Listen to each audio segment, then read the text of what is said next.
And so I've been thinking about this lately for some reason, so I thought I would share it with you all. I need you to understand that when I talk about my personality or kind of dwelling into what it is I'm dwelling into here, please understand that I have so much to say about what this is all about, the people that are involved, and all these people I care about very much. But this isn't,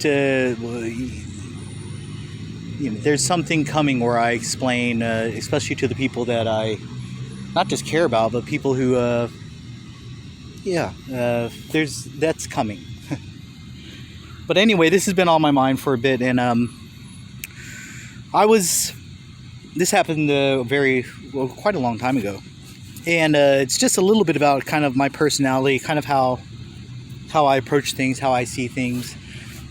I don't think I was 20 years old yet. I was under 20 at this time.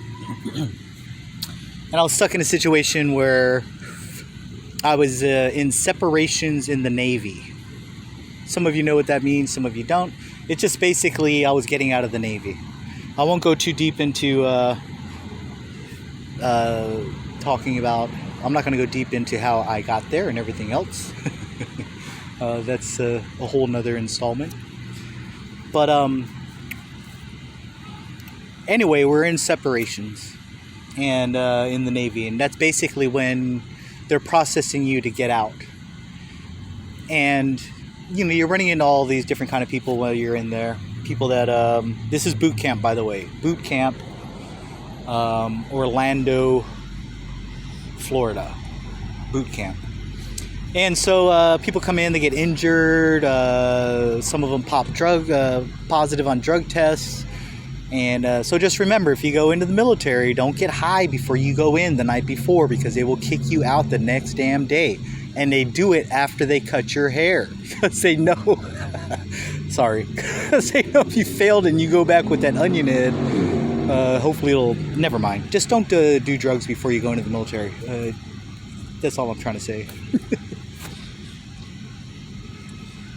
But anyway, it was a really huge hall, I guess you'd call it.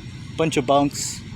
I mean, it must have easily 300 people, maybe 600 people. It was quite a big room.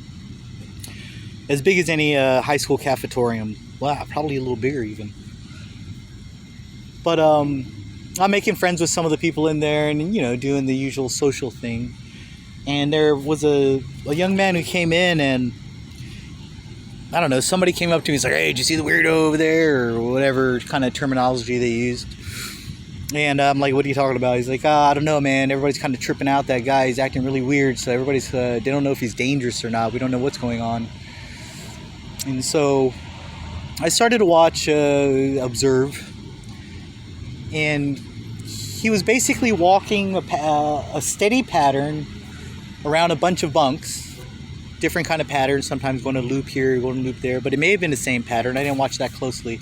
But the strange thing that really freaked everybody out was not really his how would you call that? Just walking around like he's working off anxiety or something. He would stop at his bunk every 1 or 2 laps, and he would take out his deodorant, put his deodorant, he'd make a circle around his belly button with his deodorant. And everybody was just like, "Oh my God, what the hell's going on with this guy?" Whoa. I don't think him pacing, that's the word I was looking for earlier. I don't think the pacing really bothered anybody as much as the deodorant part. Well, whether it's because of the way I was raised, kind of in this oppressive, bullying environment where the goalposts are being moved, whatever the situation is, whether it's just that I hate bullies or whether I'm just, due to feeling like such shit at times, that I understand how bad it could feel for anybody. I think I can.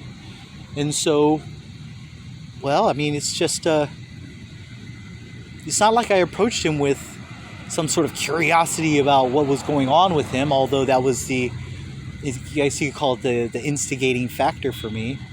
I mean, but this is just a person. Everybody that was there had their heads shaved and was all traumatized from the whole experience. It's a time where, they count on that traumatization to make people join when they train them. They never talk much about what happens after they shave your head and send you home. Anyway, but there's still a sense of camaraderie and interestingly enough, I need to make this extremely clear. They never shaved my head. I had a full head of hair while I was there. The whole time, they never cut my hair. Not the whole time. So while everyone else is running around with onion head, I've got hair, which makes me a target on top of everything else that was going on there. Sorry, I don't mean to. It was an interesting time, actually. Very interesting time. But meeting this individual, and I'm so close to his name. It was a long time ago. Just ice blue eyes that were just almost with gray and white in the middle of them, you know?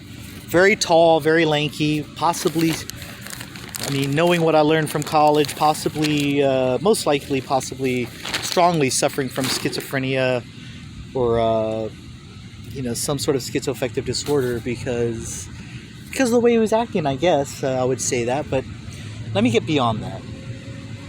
So I take some time, I'm watching him from a distance. I don't know if I let him know that I was watching him, but I didn't want him to not think that I wasn't watching him, if you know what I'm saying.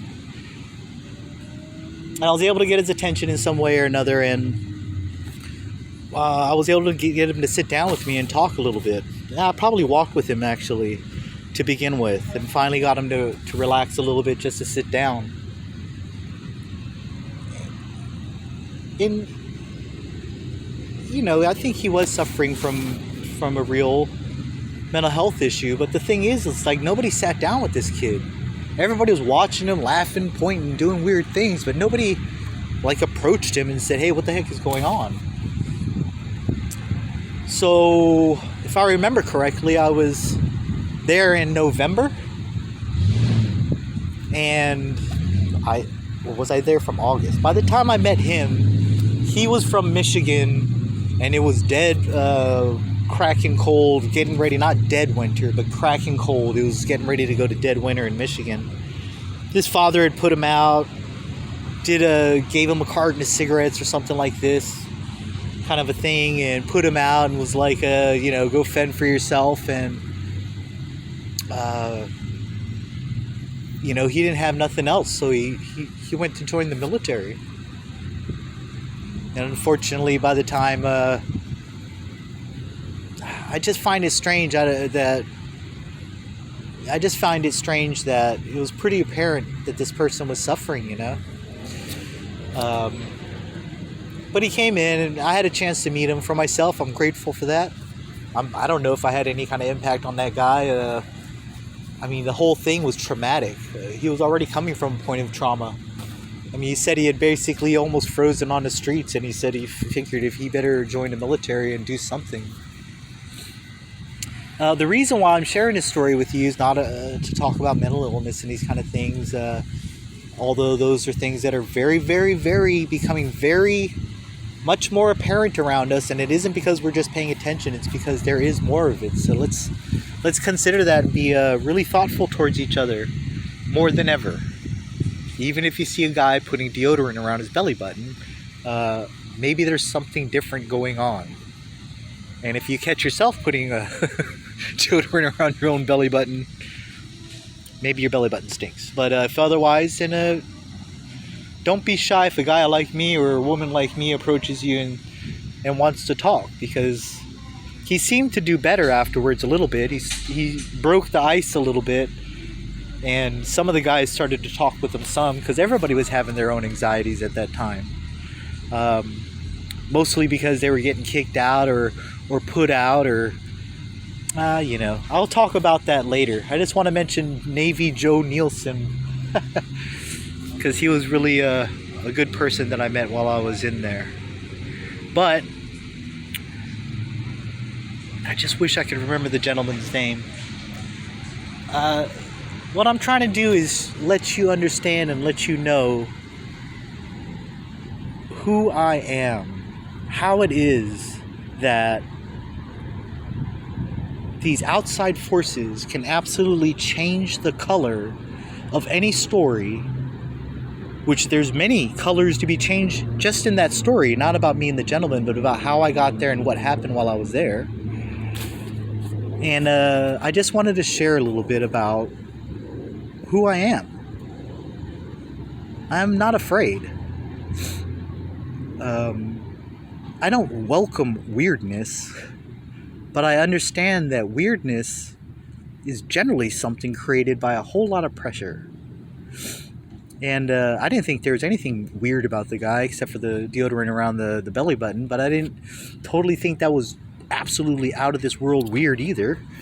I just knew that it was something where